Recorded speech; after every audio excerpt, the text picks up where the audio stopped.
मेरी पहली कविता है जिसका शीर्षक है हठी लड़कियां। वो कौन था आया था अकेले या पूरे टोले के साथ, नोच लिए थे जिनके हाथों ने स्वप्नों में उग रहे फूल। रात हो गई तब और गाढ़ी अपने अंधेरे में, बहती नदी हो गई बज्जर जिनके शब्दों से पल में तितलियां रंगीन हो गईं विलुप्त। जिनकी क्रूर ध्वनि कानों में नहीं चुभ गई सीधे छाती में, असंख्य गिद्ध लगे मंडराने सपनों के आकाश में। शिथिल पड़ गई देह, घुट गई आवाज भीतर, चेतना लौटने में लगा समय कुछ, तब तक चेतना शून्य हो चुकी थी वे। जागी तो विकल्पों के ढेरों सिरे सामने थे, पर सबकी डोर थामे थे तुम। अधिकांश ने भीतिवश थाम लिए वही सिरे, पर कुछ हठी लड़कियों ने तज कर लाज तोड़ दी डोर। उनकी आंखों में सदियों की भूख थी, आत्मा में शताब्दियों की प्यास। विद्रोह के ताप से दमक रहा था जिनका चेहरा, निकल पड़ी थी वे धरती से लेकर आसमान तक अपने लिए और जगह छेकने। अपनी पुरखिनों की छोड़ी गई जगह पर करने दावेदारी, हंसती बिहंसती प्रफुल्लित वे धरती की देह पर बहती नदियों के जल से करती स्नान। फूलों को अपनी देह पर मलती और धूप को तलवों पर ऐसे कि रगड़ की ऊष्मा से सदियों से बंद शिराओं में रक्त संचार हो उठे गतिमान।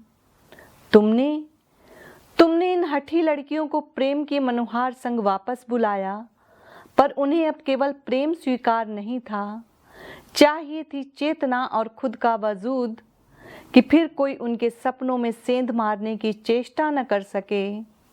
वो सप्तपदी के फेरों पर प्रेम कविताओं का जोर जोर से करें पाठ, और प्रेम की धुन बज उठे धरती के छोर अछोर की सीमा को लांघ, और स्वप्नों में फिर खिलने लगे स्निग्ध फूल।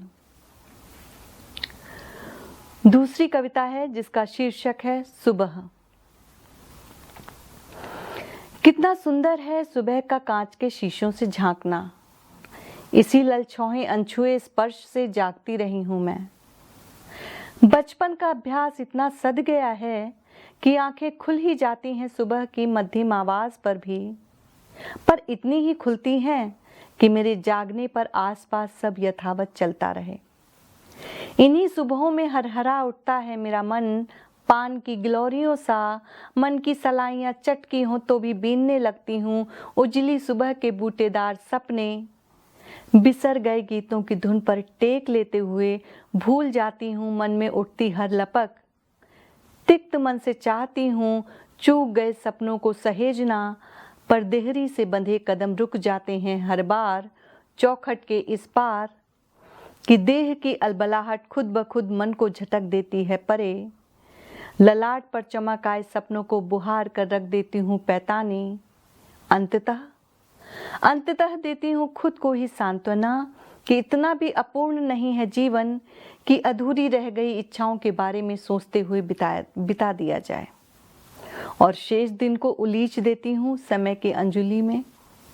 मुस्कुरा देती हूँ खिड़की के पार दाने के लिए आवाज देती चिड़ियों के झुंड को देखकर।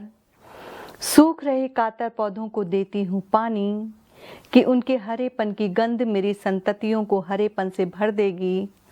मन की हरारत देह से उतर जाती है, दिग्ध मन डूबने से थिर जाता है, सूरज फिर निकल आता है।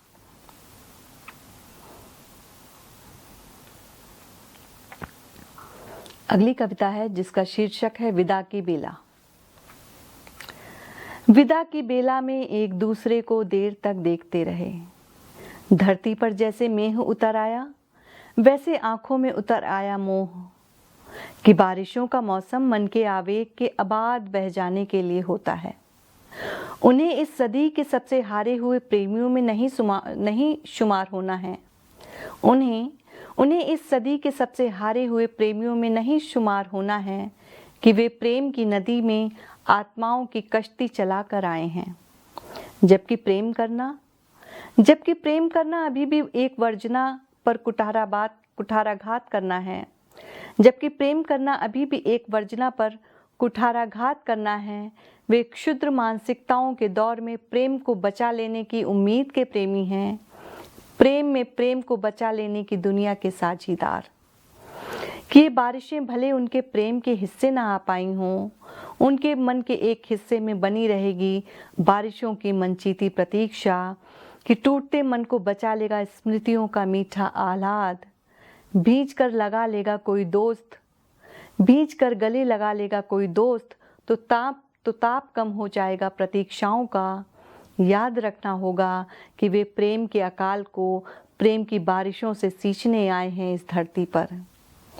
उन्हें ईश्वर ने प्रेम के अभेद्य किले में घुसकर सुरक्षित साथ बाहर निकलने की कला में पारंगत करके भेजा है। समय पर मौसमों की चाह से वे भले चूक जाएं, पर प्रेम में एक दूसरे के प्रति समर्पण बचा लेगा उनके प्रेम को। कि वे प्रेम से रिक्त होती धरती पर प्रेम के उपजाऊ बीज रोपने आए हैं।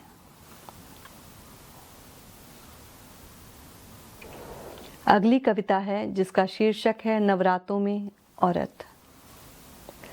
अब प्रेम के सूखते जल में जब डूबना तय था, उन्होंने प्रार्थनाओं की पवित्र उंगलियों को थाम लिया। प्रेमी सदा से संदेहास्पद रहे, उन पर भरोसा करती तो बचना संभव न था। मन की टूटन में देह के दुखते पोर अनदेखे रह जाते हैं। मन की कथनी कौन सुने भला, देवी के सामने अचरा पसार मन की कह देने का असरकारक था। जहां कम से कम सुने जाने की संभावना पूरी रही।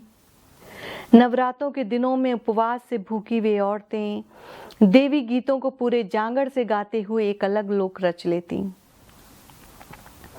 पचरा गाते गाते बेसुध हो जाती, ढोलक की ताल के साथ झूमते हुए गिर पड़ती। देवी के सामने पीड़ा के बंध में बिंधे गीतों को गाते हुए मन की सारी कथा कह देती। मन पर पड़ा मन भर बोझ इन गीतों के कंधे पर रख कर सुस्ता लेती कुछ समय। केश के बंध खुल जाते, वह किसी जोगन सी गीतों में लीन हो जाती। उसके गीतों और हृदय की पीर एक। आत्मा का परमात्मा में मिलन, इसे ही बताया होगा कबीर ने। वह कुछ पलों के लिए मानो देवी सी नजर आने लगती। जय घोष होने लगता कि देवी उतर आई हैं। जो औरतें छटाक भर प्रेम न उड़ेलती उन पर कभी, वे पांवों में लौटने लगती, मान मनौती करने लगती, जब तक देवी वापस न लौट जाती। जब तक वह एक सामान्य औरत रही, नेह के कानों से किसी ने नहीं सुना उन्हें। पर देवी का ढब चढ़ते ही चारों ओर से नेह मेह बन झरने लगा। देवी का विदा होना उनके जीवन में आए सुखों का लौट जाना है। उसकी सतरंगी दुनिया का फिर रंगहीन हो जाना है। वह फिर अगले नवरात्रों की प्रतीक्षा में है। उसकी देह में फिर तितलियां उमड़ रही हैं। अब वह ईश्वर की नहीं, प्रेम की तलबगार है।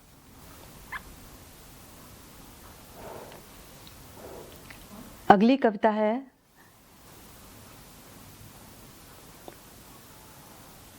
अभीष्ट। अकारण तो नहीं, सा उद्देश्य ही था। व्यवस्था के पन्नों पर कुछ लिखित कुछ अलिखित। प्रथम दृष्टया तो अबूझ रहा, चेतना के उत्तरोत्तर क्रम के बाद जाना कि उछाले गए सिक्के के चित और पट दोनों तुम्हारे पाले में ही थे। काले दरवाजों के भीतर गुलाबी पांव रखती स्त्रियों को भर अंकवार अपनाया गया। परंपरानुगामी होकर मैंने भी अपने पांवों को गुलाबी रंग लिया। तुमने भरी सभा में अपनी सफलता का श्रेय मेरी तरफ बढ़ा दिया, ये कहते हुए सभा लूट ली एक उदार पुरुष के रूप में, और सगर्व अपनी पीठ थपथपवाई। उस लहालोट प्रदर्शन में फिर मेरे किए का मोल जमीन पर औंधे मुंह आ गिरा। मैं और अधिक स्त्री होने के अभ्यास में निरंतर प्रयासरत रही। ये उतनी बड़ी बात भी नहीं थी, पर इस जरा सी बात ने ताउम्र जीने न दिया। थकान से नहीं, दुख से थक जाता है हर कोई। मन को धूप न दिखाओ तो शरीर की तरह मन का द्रव्य भी सूख जाता है। चटकने लगते हैं मन के हर जोड़, और मन के चिकित्सक को दिखाना भली स्त्रियों के लिए अब भी अप्रासंगिक है। मैं परंपरा सलीला में अपने हिस्से के सबसे सुंदर फूल सिराती हुई अब भी प्रतीक्षा में हूँ कि गुलाबी एड़ी में कोई तो ऐसी फांस चुभे कि लाल रक्त भलभला कर फूट पड़े। लाल लाल अब भी क्रांति का प्रतीक माना जाता है। बस प्रतीक्षा उस यथोचित समय के अभीष्ट की है। धन्यवाद।